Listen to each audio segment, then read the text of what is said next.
Salut les anacalypsiens, bienvenue dans cette nouvelle vidéo d'Anacalypsie. Donc aujourd'hui, petite vidéo sur mercredi, voilà, de son vrai nom Wednesday, qui du coup est une série sur, qui est une sorte de spin-off de l'univers de la famille Adams. Alors je vous avoue que je n'ai aucune connaissance de la famille Adams. Je connais un peu les visuels de base, le truc de la main là, que ici ils appellent la chose. Mais j'avoue que je n'ai jamais vu de film ou de choses comme ça sur la famille Adams, je n'y connais absolument rien. Donc pour moi, c'est un peu mon entrée dans le monde de la famille Adams. Donc si ça se trouve, il y a des clins d'œil ou des choses comme ça aux films de base ou téléfilms. Enfin, peut-être plus séries télé que téléfilms à l'époque. Bref, je sais qu'il y a eu plein de trucs sur la série Adams. Je sais qu'il y a eu un film animé normalement il y a quelques années. Mais j'avoue que c'est un univers que je n'ai jamais suivi. Voilà, et que je vais découvrir maintenant, comme je le disais, et notamment parce qu'il y a quand même on va dire un duo assez particulier, c'est Tim Burton qui est un réalisateur que j'aime énormément, du coup avec ça on a Jenna Ortega dans le rôle de Wednesday, et voilà, pour ceux qui ne sauraient pas, Jenna Ortega est une de mes actrices préférées, donc c'est un grand plaisir de la retrouver là. Voilà. Donc, je vous le dis maintenant, je ne ferai pas une vidéo review globale de la série comme j'ai pu faire avec Miss Hulk par exemple, ou Rings of Power, mais je vais faire une vidéo par épisode à chaque fois. Donc, tous les mercredis, à partir de ce mercredi-là, vous aurez une vidéo sur un épisode, donc le 1, le 2 jusqu'au 8. Voilà, parce que ça fait longtemps que j'ai envie de travailler, enfin pas de travailler, mais de faire des vidéos sur une série où je peux parler épisode par épisode et pas juste tout regarder d'un coup et juste dire bah tiens j'ai bien aimé ça, ça, ça. Donc voilà, donc la famille, enfin je veux dire la famille Adams, mercredi va être la première série que je vais faire de cette manière-là. Je ne sais pas si ce sera bien ou pas bien, en tout cas ce sera très proche de ma manière de faire des vidéos du côté de la chaîne Manga et Webtoon et littérature and comics, voilà, où je détaille un peu plus ce que j'ai vu dans les épisodes et que je trouve intéressant. Donc je vous laisse avec le générique et on va enfin commencer avec l'épisode 1 de cette petite série.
Donc la série elle commence très fort. Alors j'aime pas le fait de dire mercredi. J'en parlerai à la toute fin parce que soit je ferai une vidéo bilan de la série, soit j'en parlerai en conclusion de l'épisode 8. Ça dépendra sûrement de la taille de la vidéo ou des vidéos qu'il y a en général, je pense, et je déciderai à la fin s'il y aura juste 8 épisodes pour les 8, enfin 8 vidéos pour les 8 épisodes, ou si je ferai une neuvième vidéo un peu bilan pour pas que vous ayez à chaque fois des vidéos trop longues. Mais du coup, comme ma prononciation en anglais est très mauvaise, je me vois mal me ridiculiser toutes les 5 secondes en disant Wednesday, alors que si ça se trouve, c'est pas comme ça qu'on le prononce comme il faut. Donc je vais dire mercredi, au moins en français, je suis sûr de bien prononcer, même si encore une fois, pour moi, c'est un peu catastrophique qu'on traduise un nom propre. Pour moi, ça ne devrait pas être, ça ne devrait pas se faire. Bref. On commence donc, comme je disais, très fort avec Mercredi qui va retrouver son frère dans un casier attaché et qui en le touchant va avoir des visions puisqu'il veut pas vraiment dire qu'il l'a foutu là. Et grâce à ces visions, elle va voir qu'il l'a attaché et enfermé dans le casier. Et ensuite, pour se venger, elle va tout simplement lâcher des piranhas dans la piscine, dont un élève sera sévèrement attaqué. On apprendra un peu plus tard que finalement ils étaient deux à avoir subi des dommages et que notamment il y en a un qui s'est fait bouffer un testicule. Bon, et apparemment Mercredi est très contente que que ce gars ne puisse plus procréer à l'avenir puisque pour elle il ne mérite pas d'avoir d'enfants plus tard. Par la suite, Wednesday va être envoyé dans un nouveau pensionnat nommé Nevermore. On apprend du coup que ce pensionnat est celui où ses parents se sont rencontrés apparemment, et on va apprendre d'autres choses à mon avis au cours de la série, au vu de quelques détails dont on va voir un peu plus tard. Ses parents du coup vont lui assurer qu'elle sera avec des gens comme elle, donc des gens un peu spéciaux, mais pour eux c'est normal, hein, c'est un peu le principe de la famille Addams, quoi.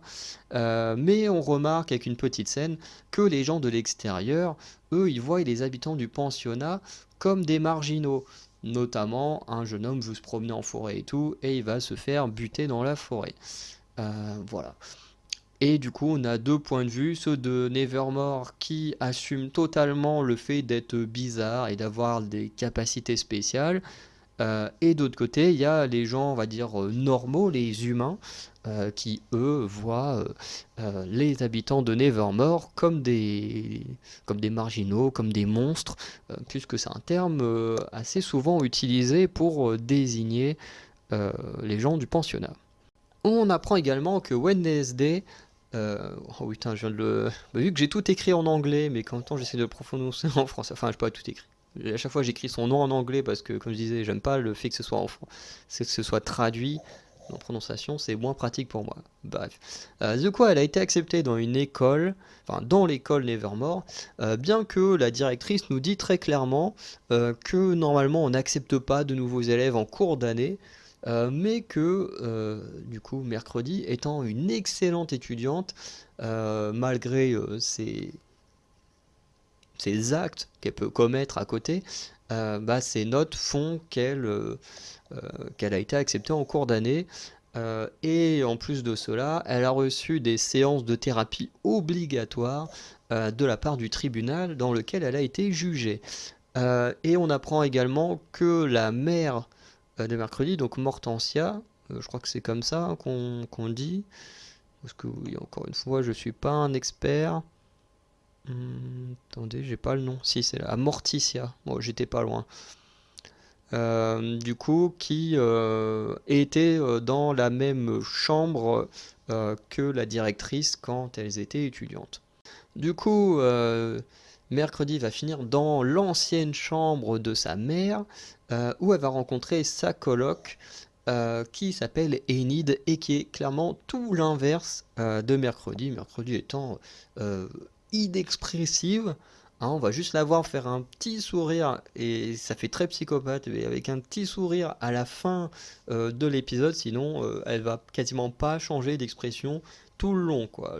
La seule chose qui bouge sur son visage, c'est ses yeux quand elle regarde à droite à gauche. Mais sinon, elle a aucune expression. Elle est toujours tout en noir, liée au noir et blanc. On va même à un moment lui faire la réflexion en mode ouais, si je te fais signer, est-ce que ton sang il va être en noir et blanc aussi? Enfin bref, elle est vraiment liée à quelque chose de sombre, alors que Enid est clairement dans un univers très coloré. Même quand on voit ses ongles sont colorés également. Elle est beaucoup plus joyeuse, elle parle beaucoup. Elle est beaucoup plus empathique parce que Mercredi pas du tout, quoi. Elle a aucune pitié pour les gens, et on apprendra plus tard dans sa thérapie qu'elle n'a aucun remords pour les actes qu'elle a commis dans la piscine. Donc bref, deux personnes diamétralement opposées qui doivent vivre ensemble. On apprend également par Enid qu'il existe 4 grands groupes de marginaux. En vrai, il y en existe plus de créatures que ça. Donc, il dit qu'il y a les crocs, qui sont les vampires, qu'il y a les fourrures, qui sont les loups-garous, les écailles, qui sont les sirènes, et les rocs. Mais les rocs, on ne sait pas vraiment qui c'est. Mais en soi, le roc pourrait faire penser à des golems, mais à moins qu'un œuf se transforme en golem. On remarque qu'il y a des sortes de sorciers, parce qu'il y a un étudiant qui peut faire déplacer des choses, ou même plus tard, quand il va agresser Wednesday, il va... Bon, je crois que je vais le dire en non... Vous inquiétez, des fois je pense que je vais prononcer le nom en français, des fois en anglais, vous inquiétez pas, je parle tout le temps de la même personne, de toute façon vous en doutez. Mais à un moment quand il l'attaque, on voit qu'il peut la pousser, donc soit il fait de la télékinésie, soit c'est un sorcier, mais je pense plus au fait que ce soit un sorcier. Voilà, par exemple on dit qu'il y a aussi des gorgones, parce qu'on voit un gars où sous son bonnet il y a un serpent qui dépasse, et Enid le confirme juste après. Voilà, donc il y a tout type de créatures, mais les rocs on n'a pas vraiment détaillé ce que c'était, on le saura sûrement plus tard. Et du coup, pendant le départ des parents, du coup, Wednesday euh, va avoir la main qui va la surveiller.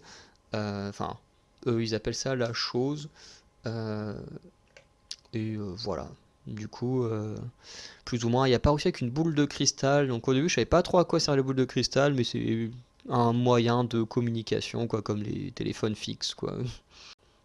Du coup, on découvre un homme qui est déchiqueté en plein de morceaux proche de l'académie, donc le fameux personnage qu'on avait vu un peu plus tôt, voilà, qui voulait se promener en forêt. Et on apprend qu'il y a également eu 2 meurtres en plus que ça, et on verra plus tard que ce sont 2 femmes qui ont été assassinées, et là le troisième c'est un homme.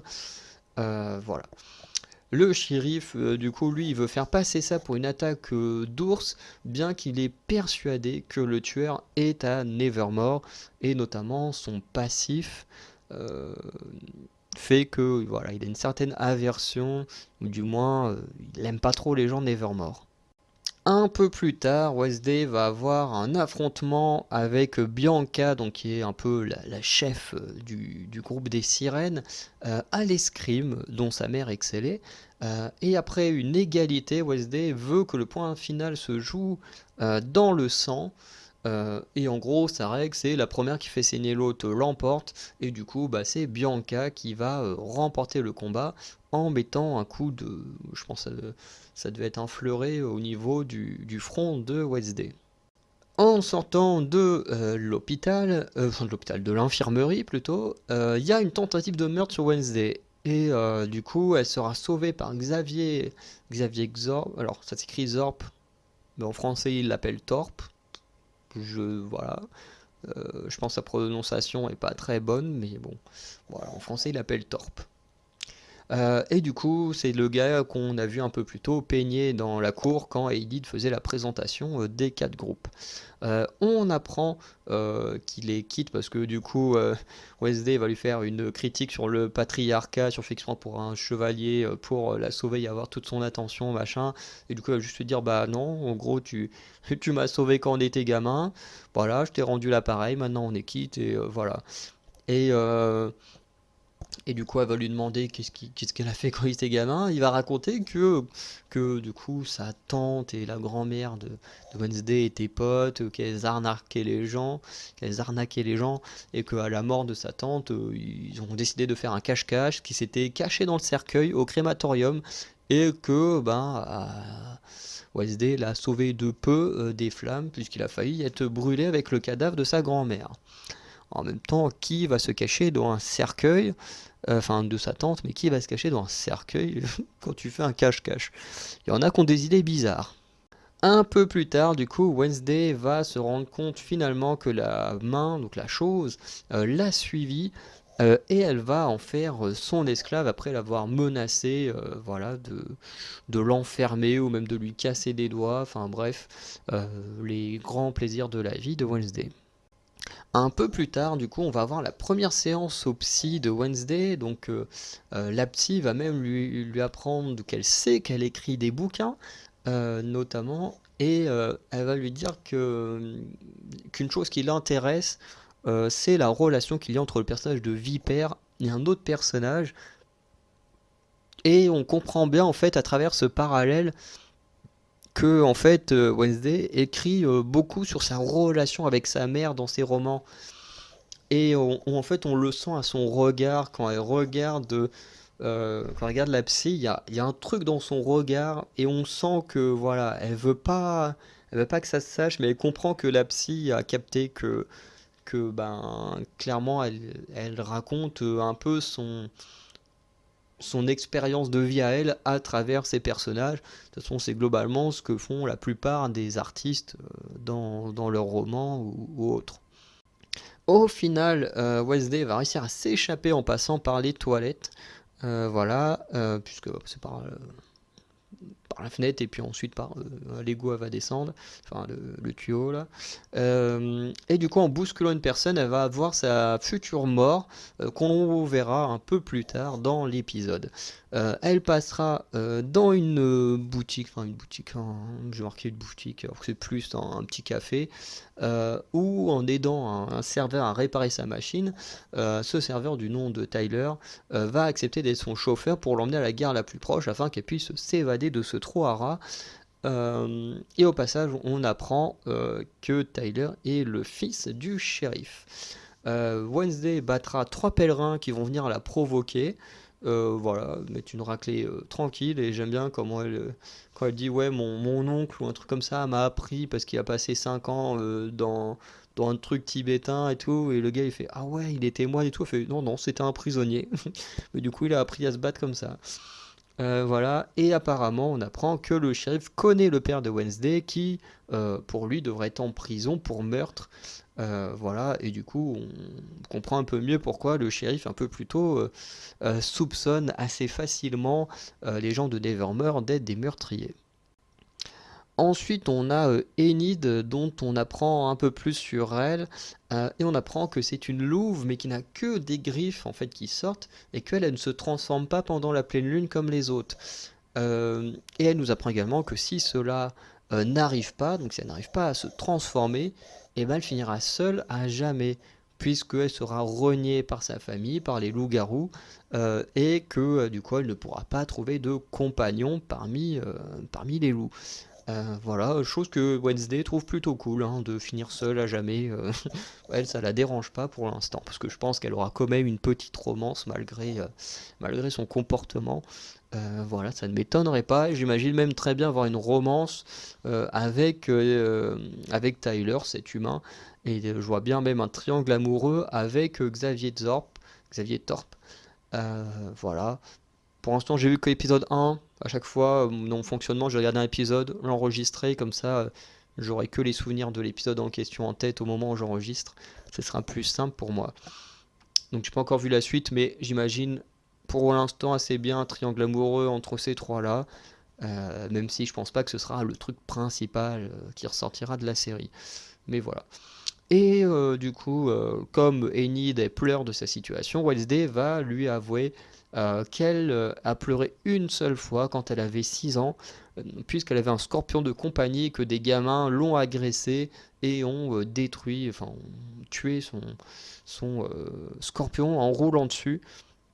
Et du coup, quand elle l'a enterré, elle a chialé et elle s'est rendue compte que ça ne lui apportait aucune consolation, que ça ne l'avait pas conforté. Et du coup, elle s'est jurée de ne plus jamais pleurer. Sauf que je crois qu'elle s'est également jurée de ne plus jamais ressentir quelque chose parce qu'au final, elle a aucune émotion et ne ressent plus rien. Donc, je pense qu'elle a dû aussi se promettre ça au passage. Ensuite, on a Wednesday qui va se servir de la chose pour avoir un contact avec Tyler. Tyler qui va même avoir un petit combat contre la chose qui est assez marrant. Voilà. Et qui du coup va accepter d'emmener Wednesday au loin et qui va lui-même avouer qu'il ne se sent pas bien ici et que bah, lui le premier veut quitter ce trou à rats et qu'il est plutôt content de pouvoir permettre à Wednesday de s'enfuir. Et du coup, ben, pour finir un peu sur ce qui s'est passé dans l'épisode, on a Wednesday qui profitera d'une fête foraine pour tenter de s'enfuir. Tyler va lui donner un dossier sur son père, voilà, donc dossier qu'il a volé au sien. Mais les choses ne se passent pas comme prévu puisque les pèlerins avec des battes de baseball sont de retour pour se venger de l'affront que leur a fait Wednesday. Dans sa fuite, elle va bousculer Rowan, donc s'était fait un peu ridiculiser par Bianca lors du cours d'escrime, et elle verra que ce dernier va mourir par une créature, et du coup elle va tenter de le rattraper pour le sauver. Sauf qu'en voulant le sauver, elle va se rendre compte qu'en fait c'est lui qui a tenté de la tuer. Et du coup on va prendre les motivations de Rowan, puisque en fait sa mère est une puissante voyante, et quand elle était à l'école, elle a fait dans un bouquin un dessin de Wednesday qui détruit l'école. Et du coup, bah, pour lui, il veut se mettre en tant que sauveur de l'école et tuer Wednesday, voilà, pour qu'il n'y ait plus de danger. Sauf qu'une créature bizarre va tuer Rowan en sauvant Wednesday. On ne sait pas quelle est cette créature, mais c'est très certainement celle qui a commis tous ces meurtres aux abords de l'école. On va terminer sur deux phrases et un petit truc que j'ai trouvé sympa autour de Wednesday. Alors il y a une phrase que j'ai bien aimée, c'est quand elle te parle avec Enid et qu'elle va lui dire en gros non, c'est pas avec elle, c'est avec sa mère. Quand elle parle de la tentative de meurtre, qu'elle dit ouais, faut pas que ça se sache et tout. Et Wednesday va être en mode ah bah oui, effectivement, faut pas que ça se sache, sinon tout le monde va savoir que j'ai raté mon meurtre. Et franchement, j'ai trouvé ça assez marrant. Voilà, parce que tout le monde sera en mode bah oui, faut pas que ça se sache pour pas entacher mon image ou mon avenir. Elle se dit non, moi ce qui me dérange, c'est plutôt que j'ai raté mon coup plus qu'autre chose. On apprend aussi que ses trois émojis préférés, c'est la corde, l'appel et le trou.